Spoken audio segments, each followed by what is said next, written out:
So we're heading downtown Denver to pick up my Tesla Model S. It's been down for almost 4 months, $850 payment per month. This thing, I was almost totaled out. First Turo and Tesla both said that it was totaled. I had to fight with that because it would have been upside down in value because the loan was higher than the payoff amount for the total. So first I took it out of Tesla shop, brought it into Accurate Automotive. They give me a good quote for around $9,000. Turo again said, hey, we're just going to stick with our plan and total it out. I told them, no, I'm not going to accept that. I went to arbitration, had to pay $375 to arbitrate. Lost in arbitration because Turo didn't break their terms of service process. I thought we were just fighting to say that it's not totaled out because we had a better estimate. That wasn't the case.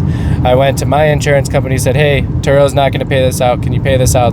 They wanted a denial letter. They didn't have an official denial letter because they were going to pay the total loss.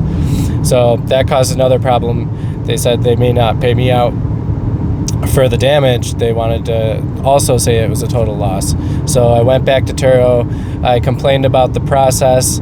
I had to speak to two different people and write a couple of arguments, and they went back.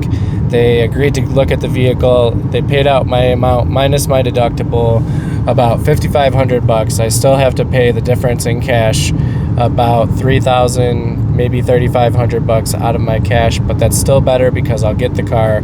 I'll be able to keep renting it out. It's a really nice Tesla Model S.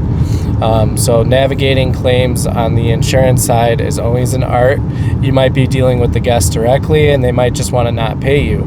You might be dealing with a third party who hit your vehicle on a rental, Farmers Insurance, Geico.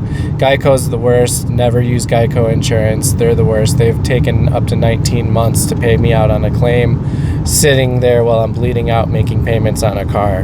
Turo, they're not the best at their estimation process, and they're not the best at speed of doing business when it comes to closing out the claims.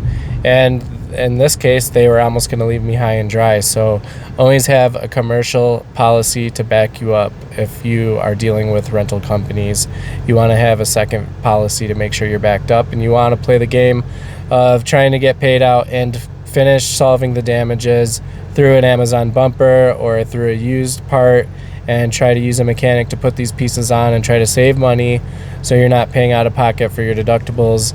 It's always an art, but you have to try to minimize the damages at each and every case, and it's a big game and it's not a fun one to play, and it takes a lot of your time.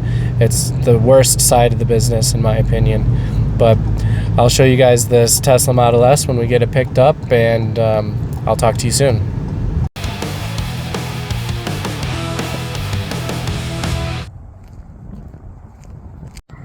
So I got my Tesla Model S picked up.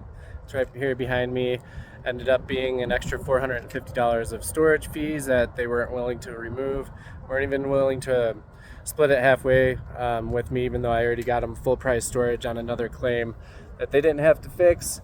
But you know, I don't have to keep giving them my business. I'm just happy I got my car back. Happy to be moving forward, putting it back on the platform. And hey, you don't win 100% the games you play, but you could play with all you got.